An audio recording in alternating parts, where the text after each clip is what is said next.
ورحمۃ اللہ وبرکاتہ۔ آج کے ویڈیو میں ہم لوگ حضور صلی اللہ علیہ وسلم کی مختصر سی حیات کا خاکہ دیکھیں گے۔ آپ صلی اللہ علیہ وسلم کو اللہ تبارک و تعالیٰ نے سارے جہاں کے لیے رحمت بنا کر بھیجا۔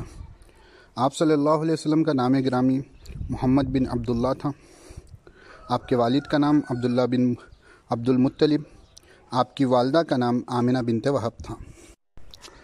آپ کی رضائی ماں کا نام حلیمہ سعدیہ رضی اللہ تعالیٰ عنہا تھا۔ آپ صلی اللہ علیہ وسلم کے 3 صاحبزادے تھے اور 4 صاحبزادیاں تھیں۔ آپ صلی اللہ علیہ وسلم نے کل 11 نکاح فرمائے۔ آپ صلی اللہ علیہ وسلم کے 10 چچا اور 6 پھپھوائیں تھیں۔ آپ صلی اللہ علیہ وسلم کی ولادت عام الفیل کے سال 12 ربیع الاول کو ہوئی اور مکہ مکرمہ میں آپ پیدا ہوئے۔ آپ صلی اللہ علیہ وسلم ہجرت فرما کر مدینہ منورہ تشریف لے گئے اور آپ کا انتقال 12 ربیع الاول کو 11 ہجری میں مدینہ منورہ میں ہوا۔